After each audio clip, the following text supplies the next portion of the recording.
General Ziaul हक की मौत, हादसा, साजिश या एक ऐसा राज जो आज भी दफन है। अस्सलाम वालेकुम नाज़रीन, आज 17 अगस्त है। पाकिस्तान की तारीख का वो दिन जिसने न सिर्फ एक सदर को हमसे जुदा किया बल्कि पाकिस्तान की सियासत, फौज और खारजा पॉलिसी का रुख भी बदल दिया। आज से 38 बरस कबल बहावलपुर के करीब एक C-130 हरक्यूलिस तैयारा गिरकर तबाह हुआ। इस तैयारे में सिर्फ सदर जनरल मोहम्मद ज़ियाउल हक ही नहीं थे बल्कि chairman joint chiefs of staff committee general Akhtar Abdul Rahman, Pakistan में अमरीका के सफ़ीर आर्नल्ड राफेल, अमरीकी फ़ौजी मिशन के सरबराह ब्रिगेडियर जनरल सर ब्रेट वासोम और फ़ौज के कई सीनियर अफसरान भी मौजूद थे। चंद सेकंड में पाकिस्तान की ताकतवर तरीन क़यादत ख़त्म हो गई, लेकिन सवाल आज भी वही है, क्या यह हादसा था या एक मनसूबाबंद साजिश? जनरल ज़ियाउल हक उस रोज़ बहावलपुर गए थे। मकसद था पाकिस्तान और चीन के इश्तराक से तैयार होने वाले अल खालिद टैंक के आजमाइशी मुजाहिरे का मुशाहिदा। जनरल असलम बेग अपनी किताब इक़्तिदार की मजबूरियाँ में लिखते हैं कि उस वक्त पाकिस्तान में अमरीकी M1 अब्राम्स टैंक खरीदने के हक में भी एक मजबूत लॉबी मौजूद थी। बहावलपुर के करीब टामे वाली फायरिंग रेंज में अल खालिद और M1 दोनों टैंकों के ट्रायल हुए। जनरल असलम बेग के मुताबिक अल खालिद ने तवक्को से बेहतर कारकर्दगी दिखाई और अमरीकी टैंक कई आजमाइशों में पीछे रह गया। यह नतीजा वहाँ मौजूद कई अफराद के लिए हैरान कुन था। एक दावत जो कबूल न हुई, ट्रायल ख़त्म हुआ, नमाज ज़ोहर अदा की गई, दोपहर का खाना हुआ और फिर जनरल ज़ियाउल हक वापस बहावलपुर एयरपोर्ट पहुंचे, जहां जनरल असलम बेग एक दिलचस्प वाक़या बयान करते हैं। वो लिखते हैं, जब जनरल ज़िया तैयारे में सवार हो रहे थे तो उन्होंने मुझसे कहा, आप भी साथ आ जाएं। जनरल असलम बेग ने जवाब दिया, मेरा अपना जहाज़ है, मैं उसी से आऊँगा। ये शायद उन दोनों की आखिरी मुलाकात थी। कुछ ही मिनट बाद पाकिस्तान की तारीख का सबसे पुरस्कार फ़िज़ाई हादसा पेश आया। 10 मिनट बाद फिजा में कुछ गैर मामूली होने लगा। जनरल असलम बेग लिखते हैं, उनके पायलट ने इतला दी कि इस्लामाबाद कंट्रोल का सदर के तैयारे से राब्ता मुनक़ता हो गया है। इसी दौरान दूर धुआं उठता दिखाई दिया। जब वो करीब पहुंचे तो एक हेलीकॉप्टर पहले ही वहां उतर रहा था। राब्ता किया गया, जवाब मिला, पाकिस्तान 1 क्रैश हो चुका है, आग लगी हुई है, कोई जिंदा नजर नहीं आ रहा। ये वो लम्हा था जब पाकिस्तान की सियासी और अस्करी तारीख ने एक नया रुख इख्तियार किया। सबसे बड़ा फैसला। जनरल असलम बेग लिखते हैं कि उसी लम्हे उन्हें अपनी ज़िंदगी का सबसे बड़ा फैसला करना था।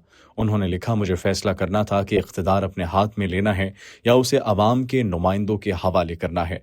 वो कहते हैं, उन्हें अपने वालिद की नसीहत याद आई कि अमानत अमानतदार को वापस करनी चाहिए।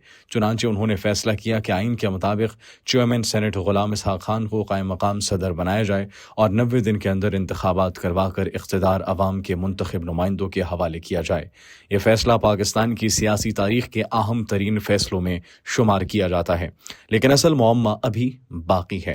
नाज़रीन, जनरल ज़ियाउल हक जा चुके थे, इंतकाल इक़्तिदार भी हो गया, आइन भी बहाल हो गया, लेकिन एक सवाल बाकी रह गया, आखिर C-130 गिरा क्यों? तकनीकी खराबी, बम, केस या अंदरूनी साजिश? हम बात करेंगे कि इंक्वायरियों में क्या निकला, जनरल असलम बेग ने अपनी किताब में किन शुकूक का इजहार किया और यह हादसा आज भी पाकिस्तान की सबसे बड़ी पुरस्कार कहानियों में क्यों शुमार किया जाता है। हादसा था या साजिश?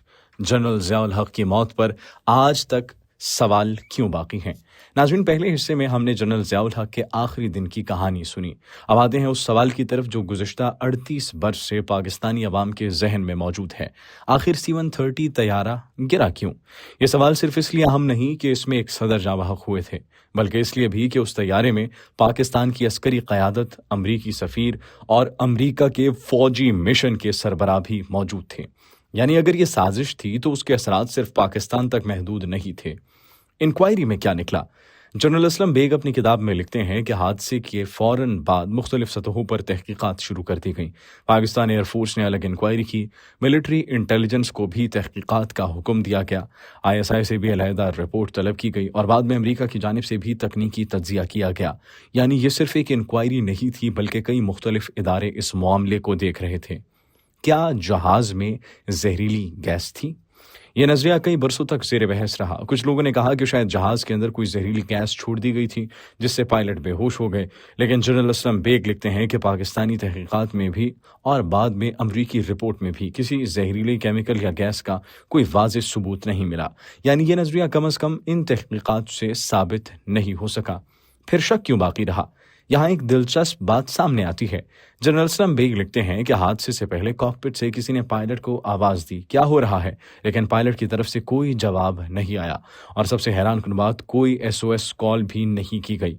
अब जरा सोचिए, एक तजुर्बाकार फौजी पायलट जिसे अचानक कोई फनी खराबी पेश आए, वो आमतौर पर कंट्रोल टावर को फौरी इतला देता है, लेकिन यहाँ ऐसा कुछ नहीं हुआ। यही वो नुक्ता है जिसने कई सवालात को जन्म दिया। जनरल असलम बेग भी लिखते हैं कि इन्हीं वजूहात की बिना पर उन्हें शुबा रहा कि शायद इस हादसे के पीछे कोई साजिश हो सकती है, लेकिन वो किसी एक फरीक का नाम नहीं लेते और न ही कोई हतमी इल्जाम आयद करते हैं। जनरल असलम बेग अपनी किताब में एक और अहम बात लिखते हैं। वो कहते हैं, जब बेनज़ीर भुट्टो वज़ीर आज़म बनी तो उन्होंने मशवरा दिया कि इस वाक़ये की क्रिमिनल इन्वेस्टिगेशन कराई जाए ताकि असल ज़िम्मेदारों तक पहुंचा जा सके।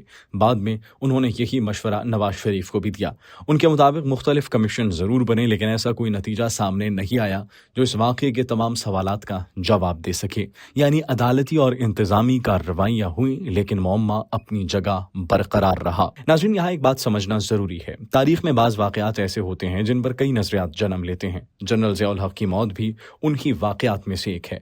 कुछ लोग इसे तकनीकी खराबी कहते हैं, कुछ लोग इसे अंदरूनी साजिश करार देते हैं, कुछ बैरूनी हाथ की बात करते हैं, लेकिन हकीकत यह है कि आज तक कोई ऐसा सरकारी, अदालती या बैनुल-अक़वामी नतीजा सामने नहीं आया जिसने तमाम शुकूक व शुबहात हमेशा के लिए ख़त्म कर दिए हों।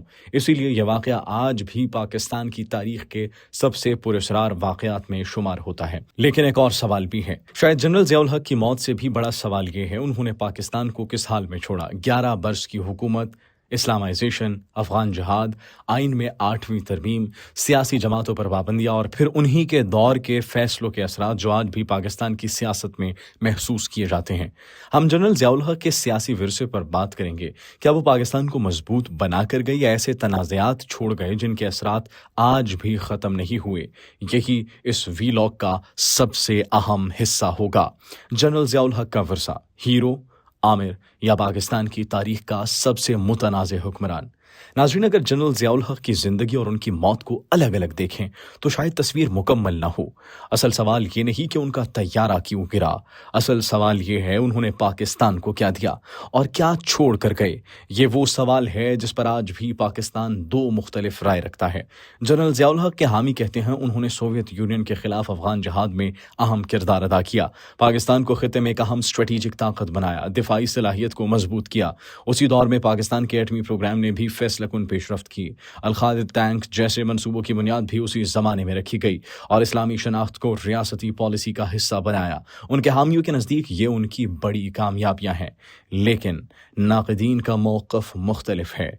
उनके नाक़दीन कहते हैं जनरल ज़ियाउल हक़ ने 11 साल तक मार्शल लॉ नाफिज रखा, सियासी जमातों को महदूद किया, आइन में ऐसी तब्दीलियाँ की जिनके असरात कई दहाइयों तक सियासत पर पड़ते रहे। अफगान जंग में पाकिस्तान की शमूलियत ने बाद के बरसों में शिद्दत पसंदी, असलहे और मंशियात के मसाइल को भी जन्म दिया और यही वो दौर था जिसके असरात आज भी पाकिस्तान की दाखिली सलामती और सियासत में महसूस किए जाते हैं। यानी जनरल ज़िया का दौर सिर्फ कामयाबियों या सिर्फ नाकामियों की कहानी नहीं, बल्कि कामयाबियों, तनाज़ात और दूररस नताइज का मजमुआ है। उनकी मौत ने पाकिस्तान को कैसे बदला? ये भी एक हकीकत है कि अगर 17 अगस्त 1988 का हादसा पेश न होता तो शायद पाकिस्तान की सियासी तारीख मुख्तलिफ होती। जनरल ज़िया की वफ़ात के सिर्फ चंद माह बाद इंतखाबात हुए, बेनज़ीर भुट्टो वज़ीर आज़म बनी, एक नए सियासी दौर का आगाज़ हुआ। यानी उनकी ज़िंदगी ने भी पाकिस्तान की सियासत पर गहरे असरात छोड़े और उनकी मौत ने भी, और मुअम्मा आज भी बरकरार है। नाज़रीन, 38 बरस गुजर गए, मुख्तलिफ हुकूमतें आई, मुख्तलिफ कमीशन बने, मुख्तलिफ किताबें लिखी गई, मुख्तलिफ नज़रियात सामने आए, लेकिन आज भी कोई एक ऐसा जवाब मौजूद नहीं जिस पर सब मुत्तफिक हों। शायद इसलिए 17 अगस्त सिर्फ एक हादसे की तारीख नहीं बल्कि पाकिस्तान की तारीख का एक ऐसा बाब है जिस पर आज भी तहकीक जारी है। मेरे ख्याल में जनरल ज़ियाउल हक़ का नाम पाकिस्तान की तारीख से अलग नहीं किया जा सकता।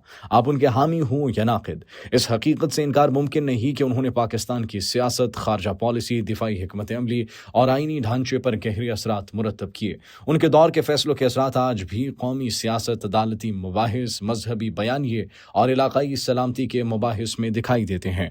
इसी तरह उनकी मौत भी आज तक एक ऐसा सवाल है जिसका हतमी जवाब तारीख अभी तक नहीं दे सकी। शायद मुस्तकबिल में कभी कोई नई दस्तावेज, कोई नई शहादत या कोई नया रिकॉर्ड सामने आए, लेकिन फिलहाल 17 अगस्त 1988 पाकिस्तान की तारीख का एक ऐसा राज है जिस पर सवालात जवाबात से ज़्यादा हैं। आपकी क्या राय है? क्या जनरल ज़ियाउल हक को पाकिस्तान की तारीख में एक मजबूत हुक्मरान के तौर पर याद किया जाएगा या एक मुतनाज़ फ़ौजी हुक्मरान के तौर पर? और सबसे अहम सवाल, क्या उनके तैयारे का हादसा कभी मुकम्मल तौर पर हल हो सकेगा? अपनी राय कमेंट सेक्शन में ज़रूर लिखिए। अगर वीडियो पसंद आई हो तो लाइक, शेयर और सब्सक्राइब करना न भूलिए। अल्लाह हाफिज़।